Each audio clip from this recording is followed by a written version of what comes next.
Hello everyone, welcome to Kakao's Hideout. I am Kakao Konami. For today's video, ang question is, sino ka sa past life? So choose 1, 2, and 3 or 3. And take note that this is a general reading. If it doesn't resonate, please do not take the message. And if you would like to have a paid personal reading with me, check the description box below. Nandyan po yung profile ko na pwede nyong sendan ng message. Okay? Pause if you need more time. Again, this is 1, 2, and 3. I choose this. Sino ka sa past life? Okay, if you have chosen number 1, sino ka sa past life? 10 of Swords, 10 of Wands reversed, Knight of Swords, and 8 of Swords. So, you were someone na, walang kahirap-hirap ang buhay. Tapos, maybe, parang go with the flow ka lang lagi nung past life mo. Kasi Knight of Swords is kung kailan ka, gaganahang pumunta. Ay, hindi. Kasi Knight of Wands pala yan. Knight of Swords, siya, parang scholar kasi ang Knight of Swords. So, maybe, ang inatupag mo lang sa past life mo is aral, review, ganyan, research, invention.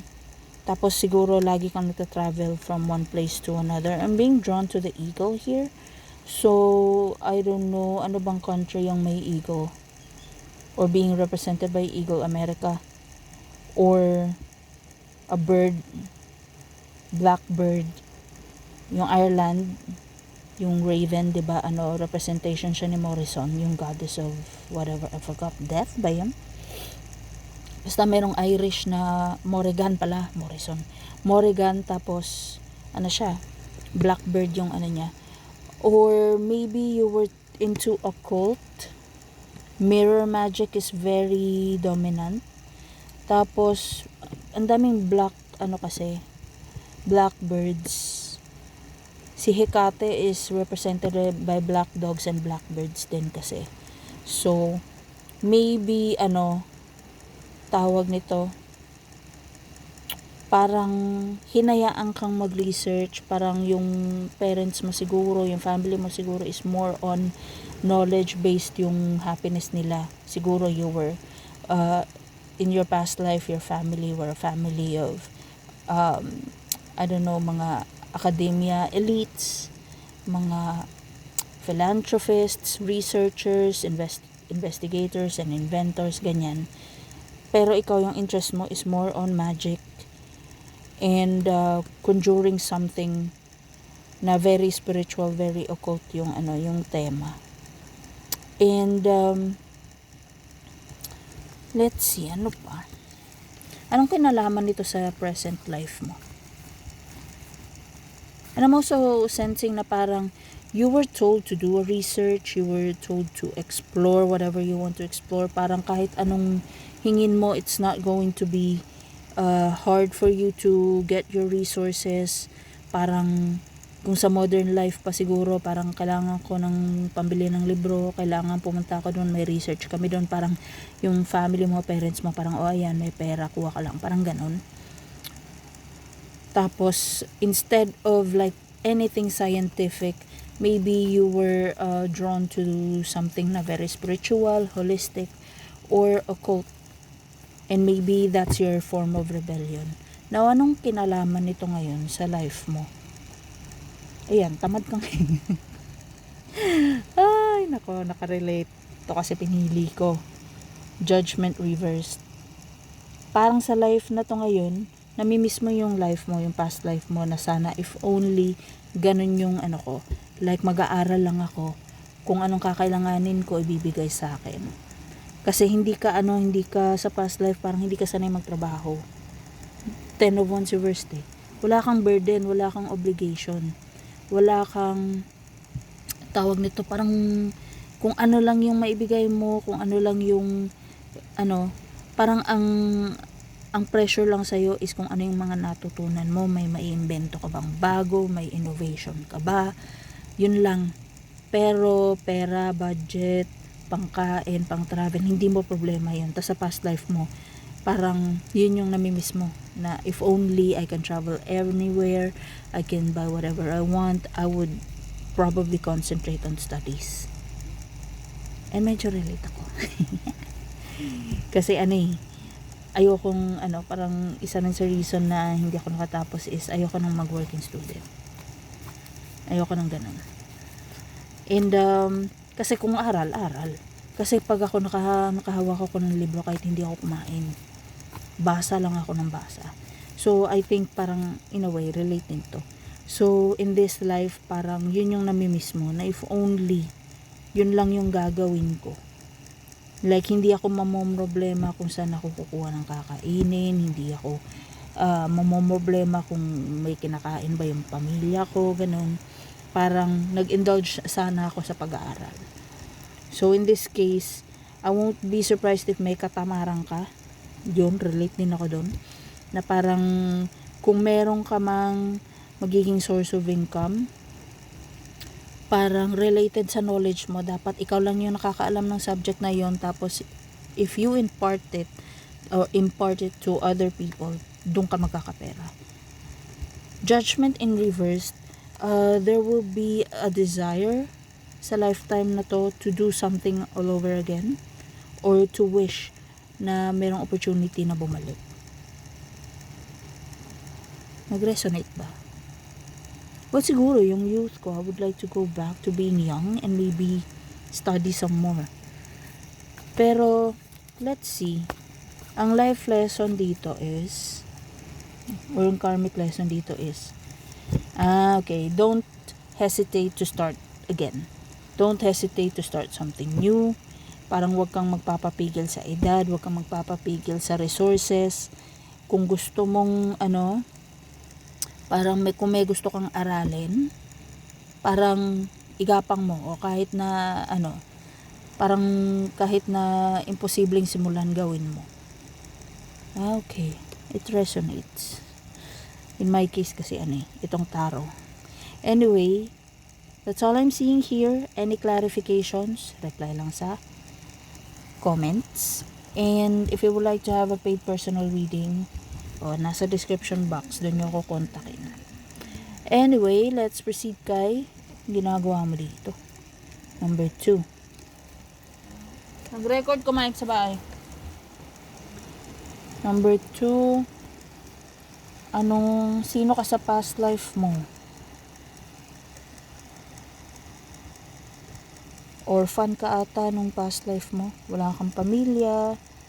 Tapos, parang yung mga decisions mo in life, parang last minute, kailangan mong i-reconsider kasi constant and consistent yung change. Halimbawa, nung past life mo, gusto mong mag-settle sa isang place. Tapos, I don't know, maybe lumindol, or maybe gumulo, nagkagera, kailangan mong i-reconsider, lilipat ka uli ng ibang place. So, I'm sensing like a loner na adventure freak, or yun nga, orphan. So maybe in your past life you were an orphan, wala kang pupuntahan, wala kang destination, ikaw mamimili kung saan ka magsasettle. Pero for some reason I'm sensing na hindi ka talaga, tumanda ka na lang na nagta-travel, hindi ka nagsettle.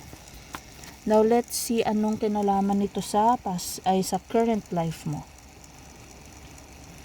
So parang sa current life mo, gusto mo nang magsimula. Okay. So parang sa lifetime na to, parang yun yung magiging source of income mo kasi abundance ang Empress . So I won't be surprised if you're a wannabe, or you are currently a travel vlogger. Na parang meron kang feeling na you don't feel home at anywhere. Parang whenever you settle down sa isang place for maybe a few months, parang gusto mong umalis kagad. Ibang place naman, ibang culture naman, ibang tao naman, parang ganun. So ang life lesson nito is to actually tawag nito, parang not necessarily fight back the urge to keep on traveling. Parang learn from different cultures, learn from different places, pero dapat meron kang sense of home within yourself.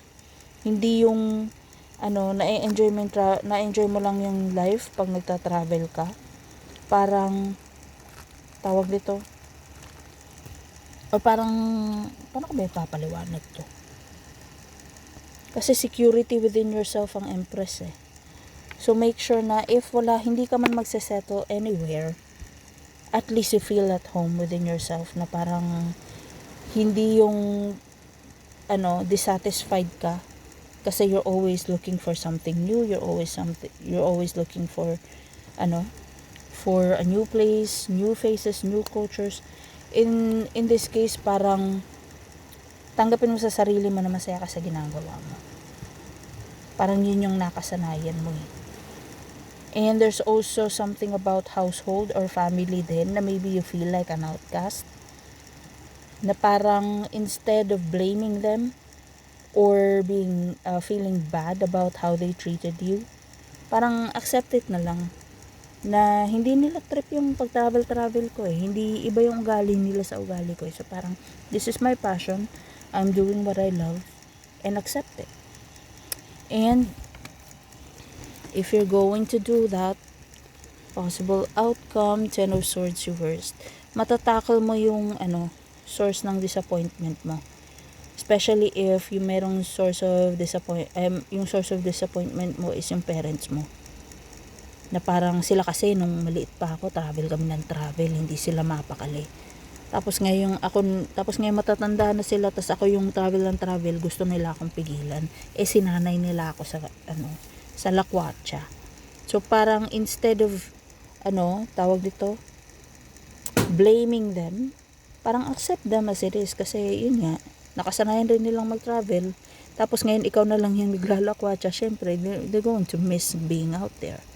So parang itakil mo yung yung hindi mawala-wala na issue with your parents, with your family in general.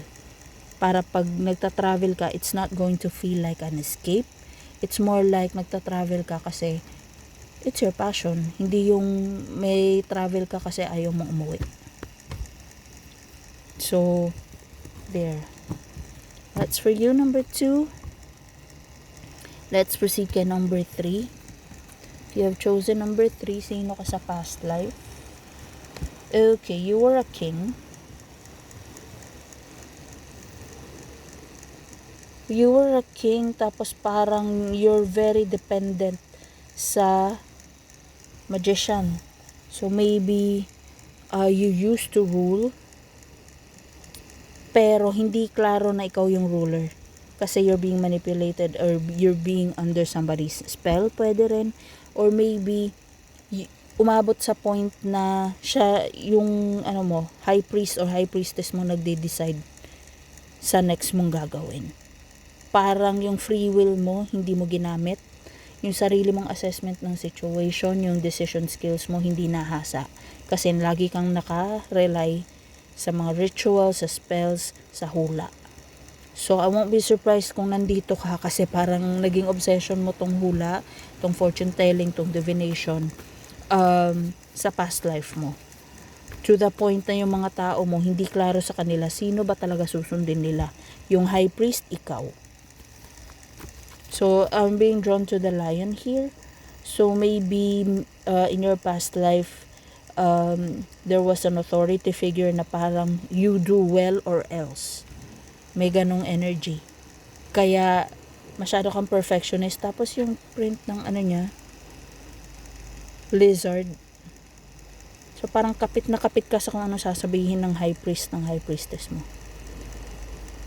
Na I won't be surprised if sa past life mo merong energy na imbis na ikaw magde-decide, punta tayo sa high priest, pahula natin.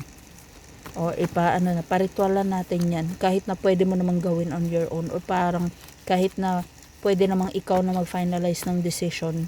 Kasi simpleng decision lang naman yun. I-refer mo pa sa high priest or sa high priestess mo. So, sa lifetime na to, Queen of Wands reverse, baliktad sila. So, sa lifetime na to, merong possibility na hindi ka confident na mag-isa, hindi ka confident na mag-decision on your own. Parang feel mo kung ikaw lang magfa-finalize ng decision, meron kang madi-displease na tao or meron kang madi-disappoint na group of people. The Lovers is an indication na parang laging, kailangan merong laging, either tawag ito, either magko-confirm na tama yung decision mo or merong magko-contradict. So, in a way, buti na lang dito kasi sa lifetime na to, it seems like yung partner mo, meron kang partner sa lifetime na to, either best friend, parent, relative, or romantic partner, na parang maasahan mo naman talaga. So parang i-compare ko to versus dito, parang sa past life hari ka, high priest or high priestess siya, tapos sa lifetime na to lovers kayo. So if you chose number 3, tapos may asawa ka na, may may best friend ka na matagal mo nang pinagkakatiwalaan, parang siya yung go-to person mo sa lifetime na to. So if asawa mo to, parang feel mo you're being treated like a king or a queen, pero pagdating sa decision, parang sa kanya ka dumidepende. And yun yung ang lesson lang dito is hindi ka confident, parang you need to regain your confidence na kahit wala si partner, pwede kang mag-finalize ng decision. Dapat mong matutunan daw yun. And if you're going to do that, so yun, parang mawawala yung tawag nito,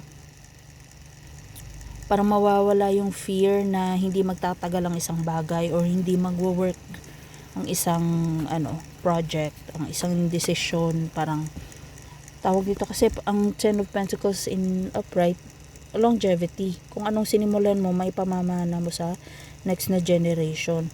In reverse, parang maiiwasan mong i-overthink if something na pinagdesisyonan mo on your own will actually give out a good result or not. So parang maiiwasan mong i-overthink to. So yun, learn to regain your confidence and not rely on the people within the family, within your circle. Although may mga good intentions naman sila, most of them, pero mas maganda pa rin yung nahahasa yung isip mo kasi ikaw yung nag-assess ng situation at ikaw nag-finalize ng decision. Okay? So there. That's for you, number 3. Again, for paid personal readings, check the description box below. Subscribe!